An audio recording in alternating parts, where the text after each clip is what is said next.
دفعہ کا ذکر ہے کہ ایک شام کی سرزمین میں ایک نیک دل بادشاہ رہتا تھا۔ اس کے لوگ اس سے بہت خوش تھے۔ بادشاہ کو پھولوں اور پودوں سے بہت محبت تھی۔ اس نے اپنے محل میں ایک بڑا شاہی باغ بنایا ہوا تھا۔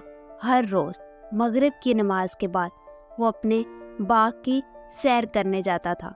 ایک دن جب وہ باغ سے واپس آیا تو عشاء کی نماز ادا کر کے سو گیا۔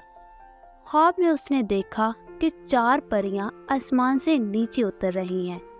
ایک پری نے اپنے ہاتھ پھیلائے اور زمین سے ایک سنہری تنا نکال لیا۔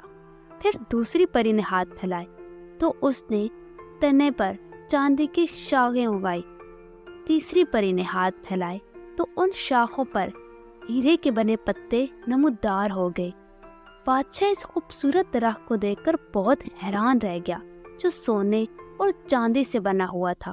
اچانک ایک پری ایک سیب میں بدل گئی اور ایک عجیب مخلوق اس درخت پر آ کر بیٹھ گئی۔ وہ مخلوق لال سیب کو کھانے لگی۔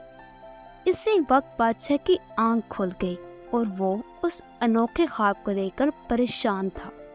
بادشاہ کے دل میں خواہش پیدا ہوئی کہ اس کے باغ میں بھی ویسا ہی درخت ہو جو اس نے خواب میں دیکھا تھا۔ بادشاہ ایک بوڑھے عالم کے پاس گیا۔ وہ خوابوں کی تعبیر جانتا تھا۔ بادشاہ اس عالم کے پاس گیا اور اپنا خواب سنایا۔ عالم نے کہا، یہ پریاں کوہ کاف کی ہیں اور ایک ظالم جن کی قید میں ہیں۔ انہیں تمہاری مدد کی بہت ضرورت ہے۔ بادشاہ نے اپنے تمام سپاہیوں کو جمع کیا اور اعلان کیا، جو کوئی جن کے قبضے میں بادشاہ کو ان پریوں کے پاس لے کر جائے گا اسے مال کر دیا جائے گا۔ دولت کے لالچ میں آگے سب نے اپنی پوری کوشش کی مگر سب ناکام واپس لوٹے۔ بادشاہ نے ایک قابل وزیر تھا۔